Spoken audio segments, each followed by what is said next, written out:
Hey there, it's Jennifer, and welcome back to my channel. If you're thinking about selling your home in Houston, Cypress, or one of the surrounding areas, then you're in the right place. Today, I'm going to talk about the top strategies to help you successfully sell your home in this current market. So whether you're in Cypress, the Woodlands, downtown Houston, these strategies will apply to you. And here's a little bit of a spoiler alert. It takes more than just putting a sign in the yard, putting your home on the MLS, and hoping and praying to find the right buyer. It's going to take preparation, strategy, and aligning with the right realtor who is familiar with the market. So let's dive in and go over these strategies so that you can successfully sell your home. So before we get into strategies, let's talk about the Houston and Cypress real estate market. The Houston and Cypress real estate market is one of the most diverse and dynamic markets in the whole entire country. And each neighborhood, and we have thousands of neighborhoods, has its own unique personality, price point, and buyer preferences. So for example, what you're going to see selling in the Memorial area, most likely you're not going to see that same type of home or neighborhood in the Tomball area. Understanding your area really is the foundation of this whole entire process. We are seeing a lot of people that are moving to the suburbs of Cypress, of Tomball, of the Woodlands area because they're looking for more space and they're looking for excellent schools.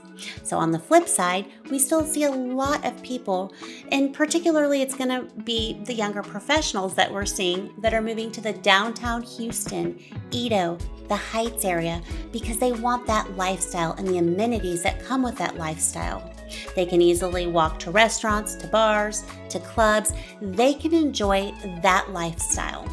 So when you're choosing a realtor, it is so incredibly important to make sure your realtor has a broad understanding of the full Houston market, yet understands the nuances of your particular neighborhood. You need to make sure that they understand what's selling in your neighborhood, what buyers in that price point of your neighborhood are actually looking for, what's trending up and down. These are so crucial in starting the process and making sure you have that foundation to successfully sell your home. Here's a pro tip. Make sure that you ask the realtor that you're interviewing for a market analysis of not just your home, but of your community. What's selling there? What's unique about your community that's selling where you live? If they cannot provide that to you, it might be time to find a realtor that has a better understanding. Again, each neighborhood is so unique, and it doesn't mean you have to find a realtor that only sells in your neighborhood, but having an understanding of, again, what sets your neighborhood apart, what makes you special, really can help set that foundation. Okay, y'all, so let's get to our first strategy. And honestly, what I think is one of the most important steps in this whole entire process is setting the price right from the beginning. I cannot count the times I've sat down with a seller and they say, well, let's just price it higher because we know that they're going to come in lower and they're going to negotiate. And so many sellers are willing to overprice their home. This is one of the worst mistakes you can make. And let me explain why. Because an overpriced home is going to sit. What most people don't understand is consumers have so much data at their fingertips. I'm not going to say they have as much as realtors, but they have pretty darn close to what we have. They are able to see when a home is overpriced. They can see what's sold in your neighborhood. So pricing this way, just because you know somebody's going to come in and negotiate, it's such a bad thing to do.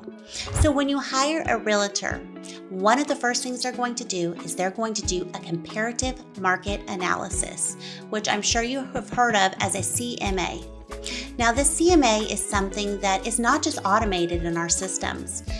We go in and we have to do a lot of research to come up with a good and accurate CMA. So when we go in and look, we are comparing homes that have sold, homes that are currently on the market, homes that have been withdrawn or terminated because people have just given up on trying to sell their homes. And we go in and evaluate all of that data. What we're trying to figure out is what's the trend in your neighborhood? What's selling? It's not always about price. There's so much that goes into this. It's price, it's condition, it's location, and it's timing. Because these factors all are what we use to come up with a good price for your home. Now, I will say that I have had people in the past who want to price their home based on what their neighbor's home has sold for. And again, not a good idea because there's so many factors that go into that. Size of the home, time they actually sold their home, what updates that home has. Not every home is the same, as we all know. So your realtor needs to go in and do an in-depth analysis and figure out what it's going to take to sell your home. Now, another thing we're hearing and we're running into quite a bit is sellers trying to price their home where the market was 2 years ago. We're not back in 2022. Homes are not selling for $100,000 over asking. We are not in that market anymore. So you need to price your home accurately. You only have one shot to do this. And I will say majority of my listings go under contract fairly quickly because my clients are willing to trust the process. They understand that I do have a lot of experience pricing homes, and my goal is to get them the best price for their home as quickly as possible. Because the more time a home sits on the market, the more power you lose as the seller, and the more power you're going to give to that buyer for negotiation. So, strategy number 1 is pricing. You need to make sure that your realtor is realistic about the price they're putting on your home. Now, side note, we have plenty of realtors out there who are willing to basically give in to whatever you say. They're willing to say, okay, Mr. Seller, sure, if that's what you want to list it at, I'm willing to do that. That is a horrible strategy. Just because a realtor is willing to do what you want them to do does not make that a good plan. Your realtor is the professional. Your realtor should come back with legitimate statistics and an analysis to show you what your home can sell for. You do not want a realtor that's just willing to do what you want them to do or to overprice your home, because in the end, you're going to be really unhappy with the process. So find a realtor that's going to price your home accurately first time around. The second strategy is all about presentation. That is staging and showcasing your home like a pro. The goal is to get every buyer that walks into your home the ability to be able to envision themselves actually living in your home. And you can create this environment by creating a welcoming, clean, and inviting space for them. The right realtor is going to offer a staging consultation or even staging as part of the package that they're giving you as a seller.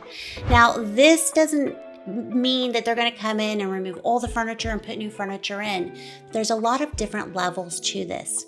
This can mean something as simple as decluttering and rearranging some furniture, all the way to bringing in maybe some temporary furniture pieces and decor. But the goal of it is, again, to make this space feel like it's somewhere that this buyer can live. Now, here's one thing I want to point out. You can have a beautiful home, but if it's not clean, that's a deal killer. I have walked into $1 million+ listings and the home is beautiful, but when I look down, I can see the baseboards are dirty and the air vents are dirty. Keeping a home clean and tidy is so crucial in this process. Now, the realtor's job is to get your home show ready, and that's to get it decorated properly so it showcases all the beautiful things about your home. However, as a seller, it's your job to keep that home clean. And something as simple as making sure baseboards are clean, making sure your air vents are clean. Here's a big one. Make sure all of your light bulbs in your house are working and that they match. I know these seem like really small details, but I promise you, when somebody walks into a home and it's staged beautifully and it's clean and crisp, it makes a difference. The second thing I want to point out is Smells. Smells are so important. People buy with their senses. When they see a picture online, the home is beautiful. You don't have 3D vision. You can't smell that home. You can't hear things. You can't feel things. You can only see things. So when a buyer walks into your home, you want to create that full environment, beautifully staged, really clean, and you want it to smell nice and fresh.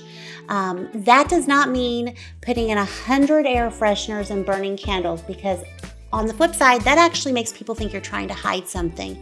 That does mean, however, making sure your house smells clean. It is okay to burn a candle.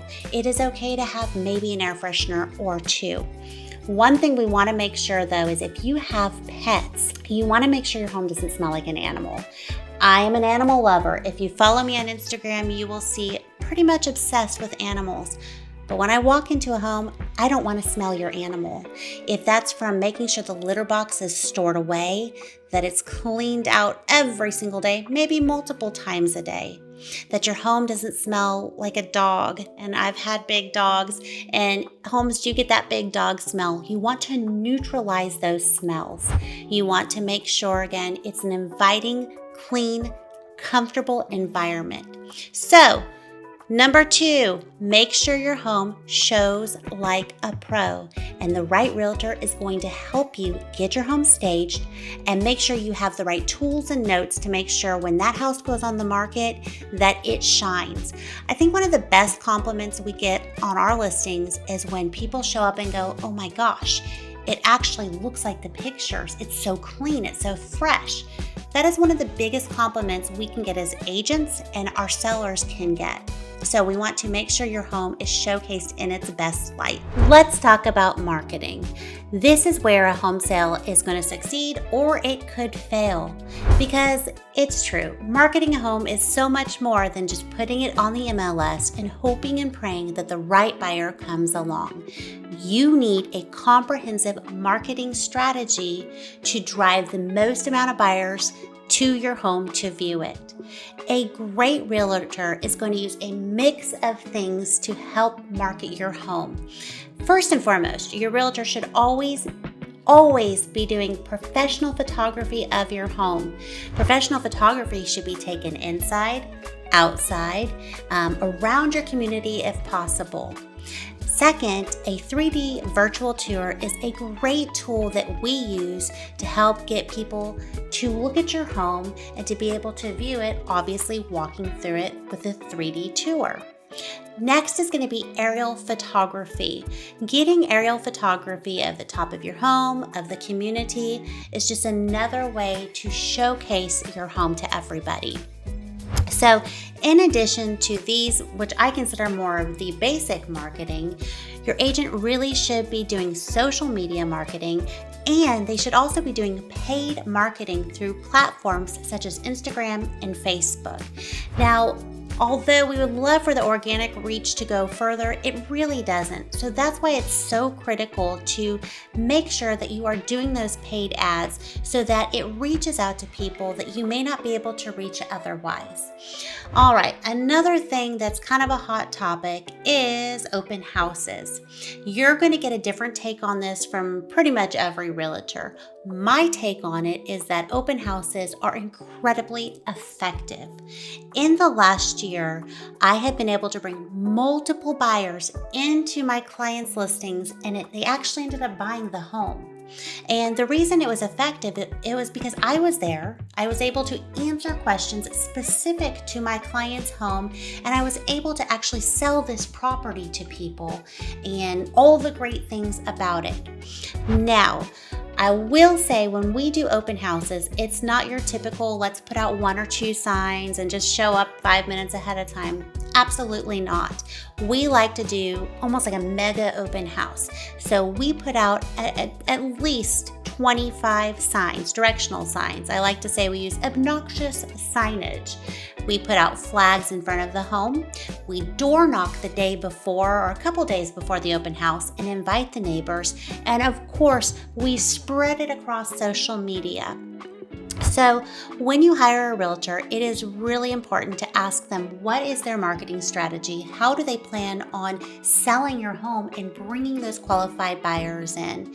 You will find that all realtors have different ways of doing business, but again, the best way to know is to ask them what are they doing and actually ask to see if they have any examples to show you. So you need to have a comprehensive marketing strategy to get your home sold, especially in the current market we are in. The final strategy is one of the most important. It is mastering the art of negotiation, because when that offer comes in or multiple offers are coming in, you need to be able to evaluate those offers. And it's not just about the highest offer price. There's really a lot that goes into every single offer. If you're from Texas and you bought or sold a home, you are probably familiar with the fact that we have a lot of documents. And what I always suggest is make sure you hire a realtor that is very, very, very well versed in our contracts and our addendums so that they can explain those to you. They can also explain to you what everything you agree to and don't agree to, how that's going to affect you and your bottom line. It's also important to make sure that you hire somebody that is really good at negotiation, because there are going to be times that negotiation can make or break a deal, and that communication is on point. I will say that I pride myself in having excellent communication with not only my clients, but other agents.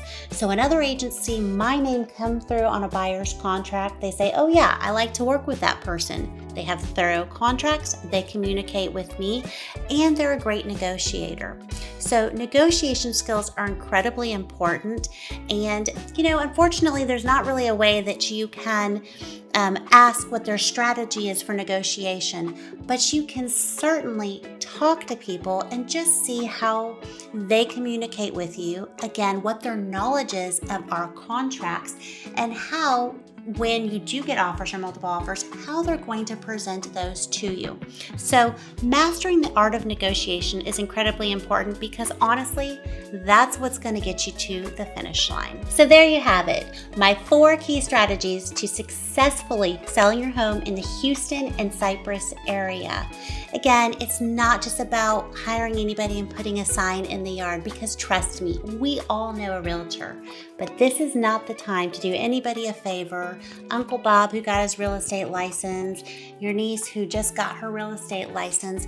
This is a time where you need to hire and partner with a pro, and that pro should help you be able to accurately price your home, help you showcase it beautifully, help you have incredible marketing, and most of all, they're going to be a master negotiator on your behalf.